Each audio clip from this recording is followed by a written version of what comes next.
A paz de Deus, meus preciosos e queridos irmãos, sempre no nome glorioso de nosso Senhor Jesus Cristo.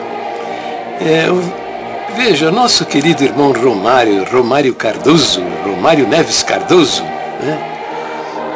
É um ardoroso defensor do uso do véu.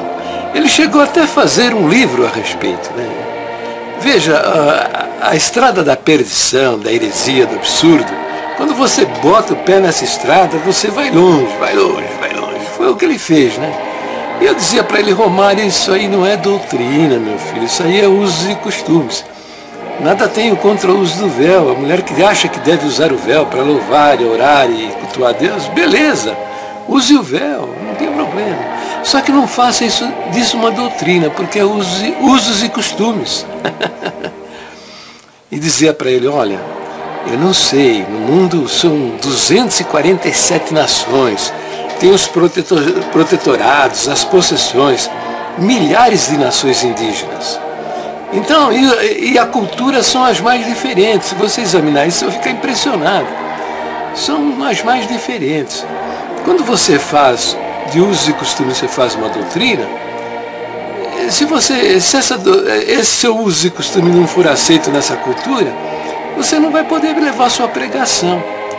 Eu dizia para ele: olha, a vontade do Senhor, suas últimas instruções, são de que pregássemos o Evangelho a toda criatura, a toda nação, raça, língua, tribo, a todos.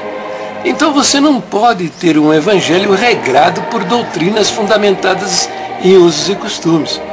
Porque pode haver uma nação, eu não sei, né, dizia para ele, eu não sei. Mas pode haver uma nação onde a mulher ter uma rosa sobre o cabelo, né, uma rosinha, seja ofensiva, imoral, agressiva, eu não sei. Entendeu? Mas eu dizia a ele: ó, mas a respeito do chapéu, isso eu sei. Por que eu falei a respeito do chapéu, da cabeça coberta? Porque quem faz a doutrina do véu tem que fazer a doutrina do chapéu, porque está lá em 1 Coríntios 11. Quem faz uma doutrina tem que fazer a outra. Eu dizia para ele: olha, agora, a respeito da doutrina do chapéu, isso é uma cultura, que se você não vai poder entrar lá para levar sua pregação, porque eles têm como cultura milenar o uso de uns bonezinhos aqui atrás da cabeça, aqui, entendeu? Chamado kippah, entende?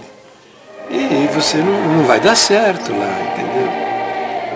E ele nunca me ouviu, né? Nunca me ouviu. Mas em 2005 a congregação foi para lá, né? Foi para Jerusalém com a intenção de construir um templo. E veja o vídeo e veja o que aconteceu.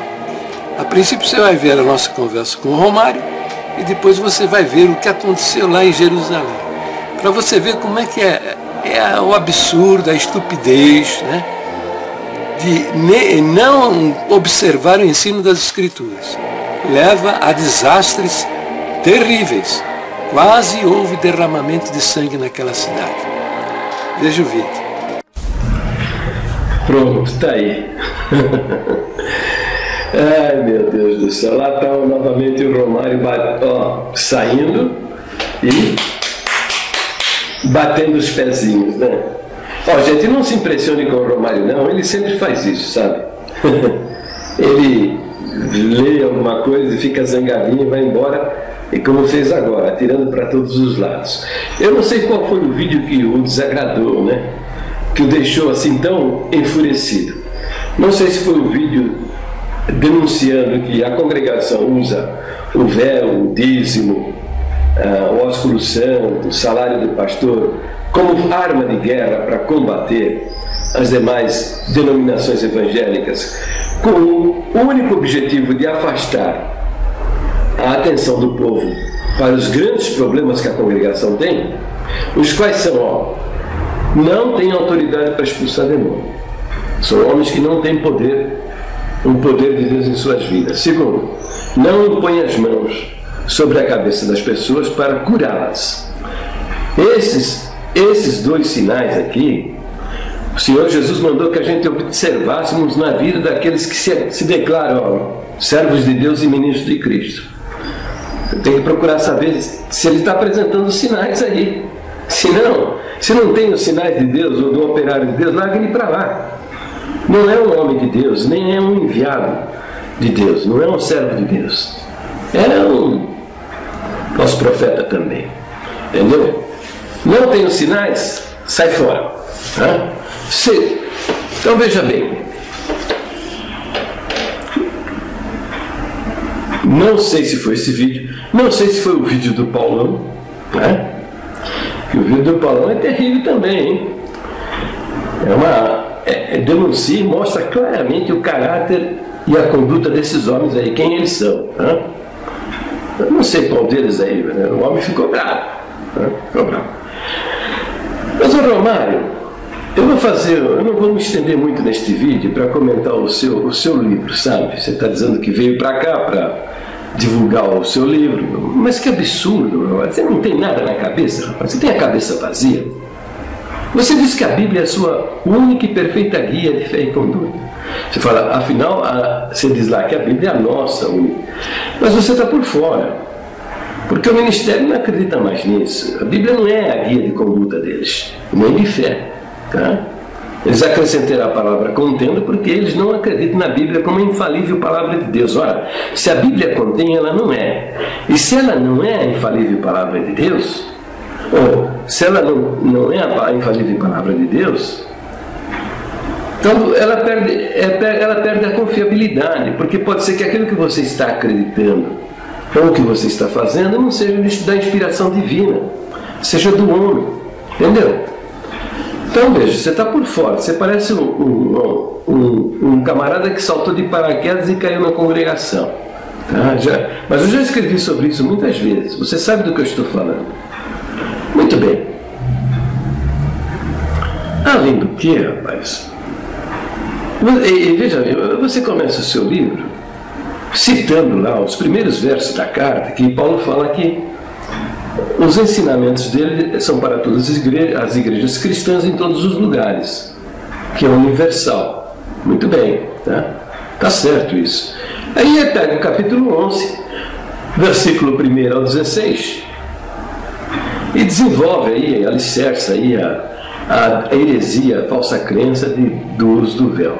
Não que usar o véu aí tem alguma coisa condenada, não tem nada condenado. O mal está em você pegar a bandeira do véu, a ferramenta do véu, a arma do véu e pum, pum, pum na cabeça dos outros, desenvolvendo absurdos. Quer dizer, a mulher, a congregação é a única verdadeira, a virgem que Deus deixou, e todas as demais são prostitutas. Entendeu? Que a mulher que ora com a cabeça descoberta, Deus não ouve as orações. Tá? Esses absurdos que vão vir, vem mesmo. Sem um ensino, você cria uma doutrina absurda, sem um ensino competente, se desenvolve outras coisas. E vão aí, isso viaja. Os camaradas viajam nessas coisas aí. Tá? Muito bem. Então veja bem. São 16 versos, onde só um fala do verso, do véu. Porque o contexto não está tratando do véu. O contexto está tratando da autoridade do homem sobre a mulher. A autoridade de Cristo como cabeça do homem e a autoridade do homem sobre a mulher. E o véu é apenas o símbolo disso aí. Na nossa sociedade, meu filho, o símbolo está aqui, está aqui no meu dedinho. Está vendo isso aqui? Isso aqui é uma aliança, entendeu? É um símbolo. É alguma coisa? Além do que um símbolo? Um símbolo. Entendeu? Então veja bem, meu filho. Aí você desenvolve tudo e coloca aí um monumento em cima disso aí. Agora veja bem. Você presta atenção que eu vou dizer. Doutrina tem que ter coerência, rapaz. As doutrinas bíblicas foram reveladas pelo Espírito Santo.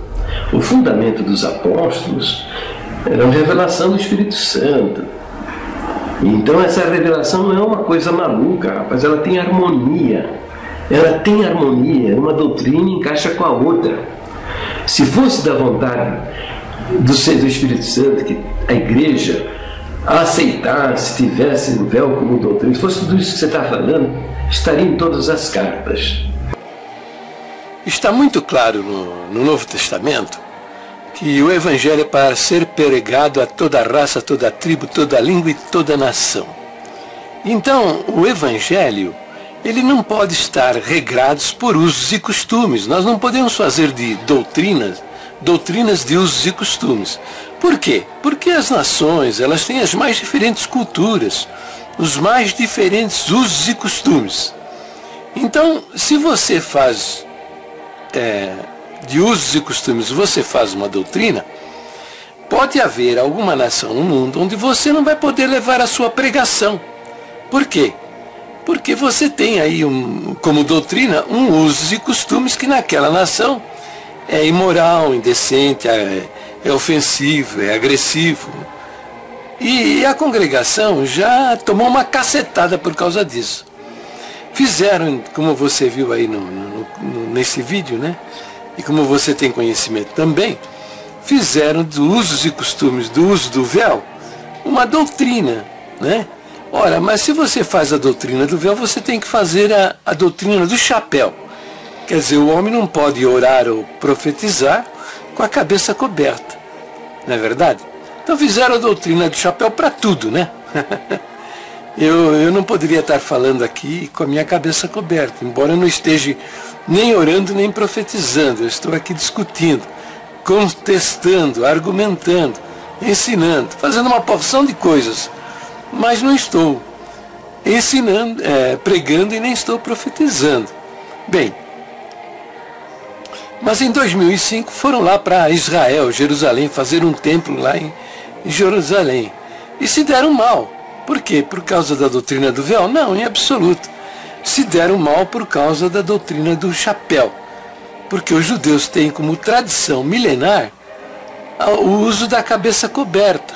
E não é só para profetizar ou orar a Deus, não. É o tempo todo com a cabeça coberta.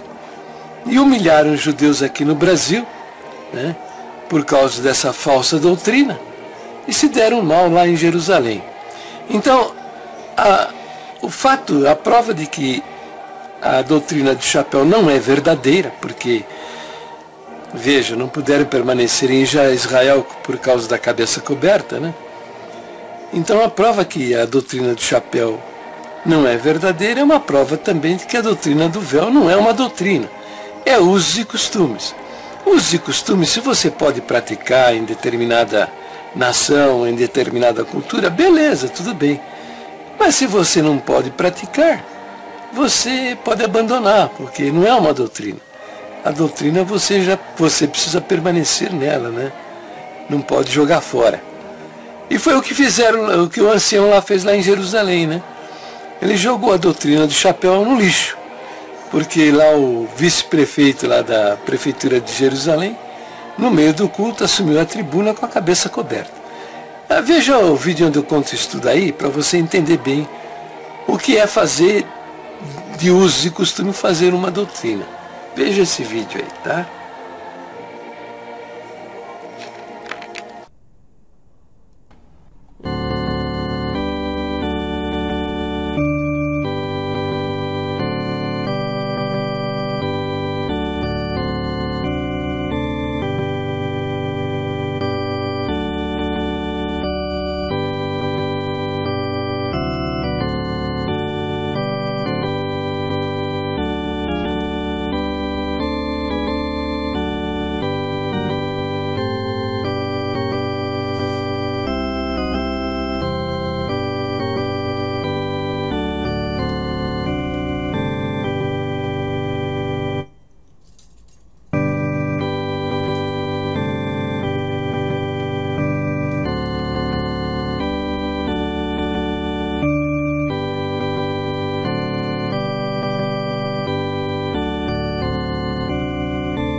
Estas imagens que você está vendo são as imagens da destruição que foi foi executada e a tenda que foi autorizada a construir no lugar. Em 2008, a congregação enrolou a tenda e voltou para o Brasil. Hoje, 3, 4 famílias se reúnem numa salinha ao lado da porta de Haifa. O que teria acontecido? É o seguinte: quando a congregação começou os primeiros contatos para se estabelecer lá em Israel, imediatamente o Mossad ativou os agentes secretos que estão aqui no nosso país. Esteja seguro. Agentes secretos de Israel estão em várias partes do mundo. Por causa do estado da situação de exceção que vive esse país, cuja sobrevivência deve-se à permanente vigilância do seu território para poder defender-se dos seus inimigos. Então, o Mossad agiu no sentido de acionar os seus agentes para saber quem era a congregação cristã no Brasil, o que quer essa gente aqui no nosso país, o que pensam essa gente, quem são estes homens. Isso, esteja seguro, com certeza aconteceu. Por que eu sei disso? Ora, porque é dessa maneira que funcionam essas coisas. É assim que é feito. Essa é a guerra da informação. Bom, como é que eles vão conhecer a congregação? E o que nós acreditamos, de que maneira nós pensamos, quem são os nossos líderes? É frequentando os nossos cultos. Agora, ele foi lá como judeu, como um espectador, entrou no templo, com o kippá na cabeça. Olha, alguns agentes do Mossad, eles são também rabinos, são sacerdotes, com aquele chapelão, né? E deve ter acontecido, como aconteceu com o judeu Saulo Charape, na igreja do Bonfim, lá em Curitiba, que foi humilhado em público porque estava com a cabeça coberta. É possível ter ocorrido diálogos semelhantes a este que eu vou simular. O ancião, o diácono, o cooperador se aproximou do agente do Mossad. Evidentemente, vocês estão me entendendo. O agente do Mossad não leva uma placa no peito dizendo: sou fulano de tal, agente do Mossad. Isso é secreto. Está lá no meio do público e o líder da congregação chega ao seu lado e diz: amigo, olha, aqui não permitimos as pessoas permanecerem neste templo com a cabeça coberta. E ele deve ter dito: meu amigo, eu sou judeu. Isso é da minha cultura. O uso dessa cobertura é da minha tradição, da tradição do meu país. É também da minha religião, é da minha fé. Eu acredito que para honrar a Deus, esteja em qualquer lugar que for, eu devo ter a minha cabeça coberta. E ele deve ter ouvido do líder da congregação essa resposta, mais ou menos isso. Bem, se o senhor não quer tirar o chapéu da cabeça, não quer tirar essa cobertura, o senhor se retira do templo, porque aqui nós não permitimos, nesse ambiente, um homem com uma cabeça coberta. Entendeu? E ele meteu no relatório, mandou lá para o Mossad, lá de Jerusalém. Ora, a princípio, quando analisei estas coisas que ocorreram com a congregação na construção do templo lá em Jerusalém, eu pensei que eventos semelhantes a este que eu estou imaginando aqui precisaria ter ocorrido muitas vezes. Não, mas nada disso. Basta um só evento como esse para resultar em coisas como essa. Você quer saber por quê? Porque eles são muito fanáticos, mas muito mais fanáticos do que nós somos a respeito das nossas crenças.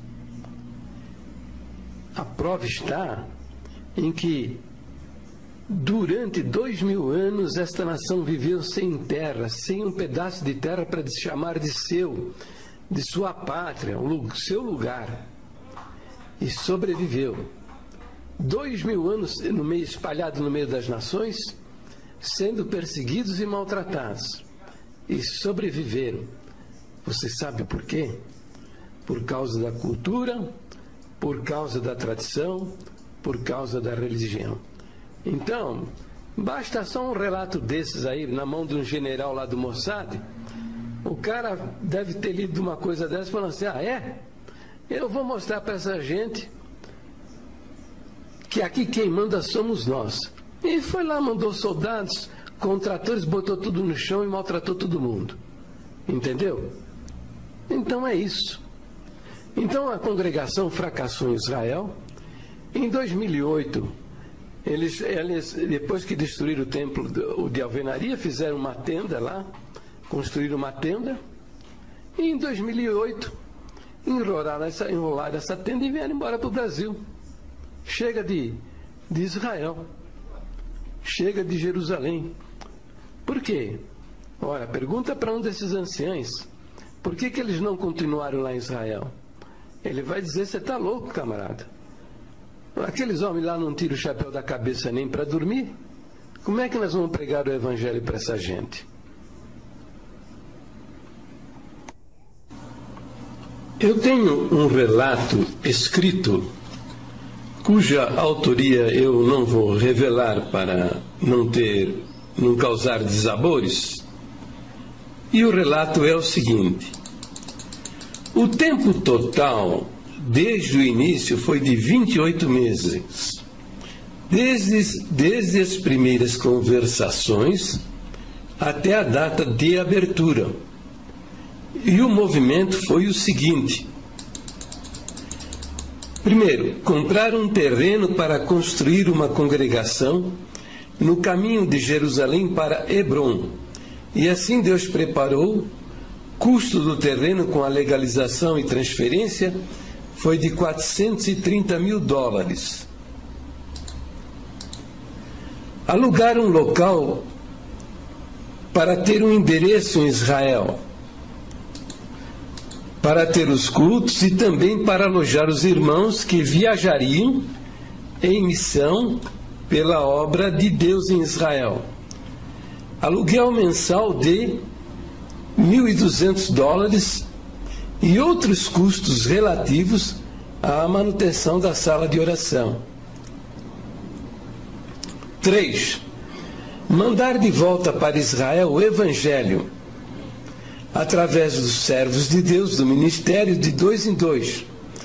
Foi também enviado irmãos pedreiros e homens de Deus que deixaram suas famílias em nossa irmandade para trabalharem na parte material. Ao longo de 6 meses, nossos irmãos, junto com algumas empresas que foram terceirizadas, construíram algumas coisas no terreno, como a limpeza do terreno, a construção do abrigo antibomba, na medida de 7 por 12 metros, com 25 centímetros de concreto em toda a sua estrutura, o tanque de batismo, mais os baldrames, os muros e outros. No dia 19 de junho deste ano, após estas edificações, uma reunião com a prefeitura foi acertado com os mesmos que tudo tinha sido feito permaneceria do jeito que estava, e sugeriu que contratasse para a edificação da igreja uma empresa americana em pré-moldado, que nos entregaria a igreja pronta em 45 dias, e o que depois foi mudado e proibido pela própria prefeitura. Após a reunião na prefeitura, no dia já mencionado, no dia seguinte, 20 de junho de 2005, saiu uma ordem, não se sabe até agora de onde, e invadiram o nosso terreno o exército com grandes tratores e destruíram tudo, e estragando tudo que já se havia feito, dando um prejuízo aproximado de $200 mil, o que deixou a todos nós e nosso irmão advogado Miguel perplexo e atônito, pois em reunião no dia anterior e através de uma ata lavrada, foi acertado o que eu já relatei.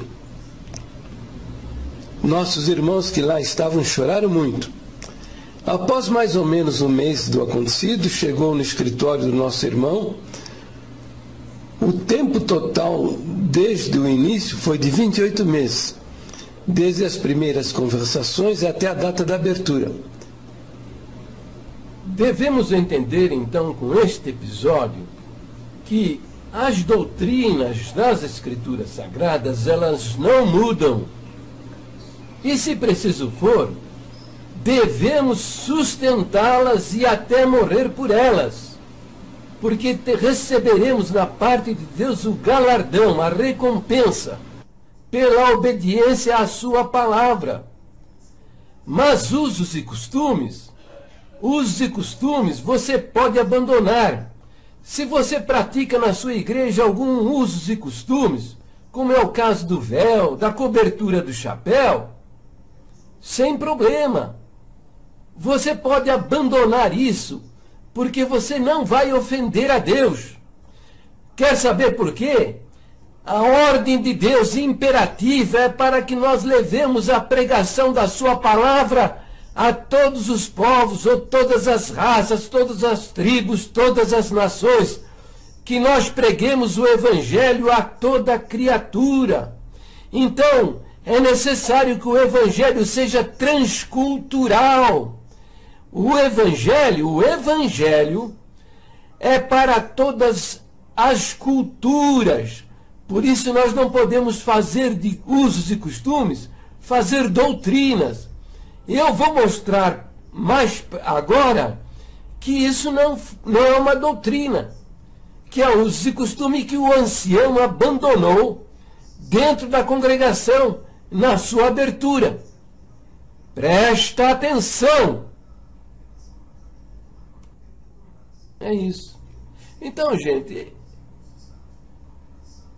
entenda, cultura dos povos, né?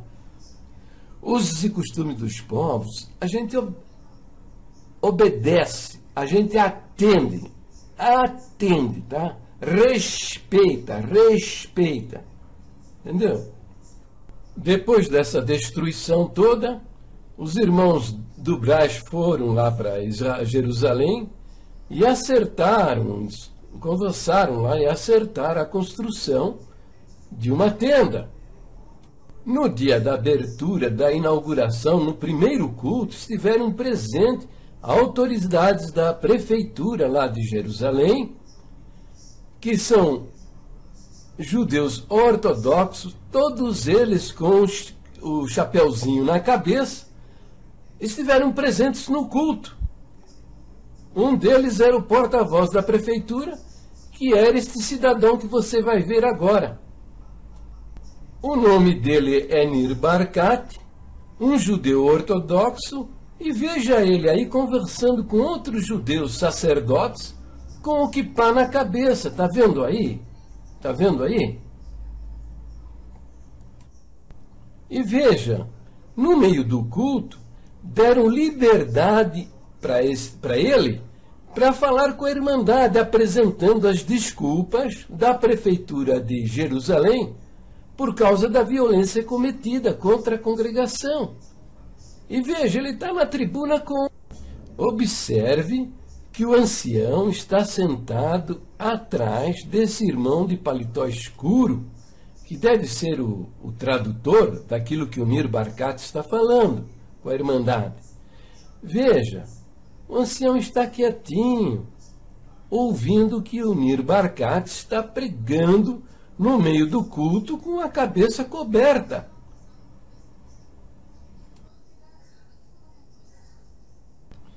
Estou mostrando estas imagens do ancião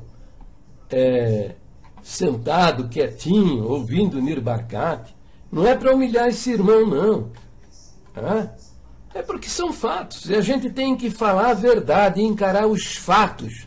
Por nada de esconder as coisas erradas que acontecem no nosso meio.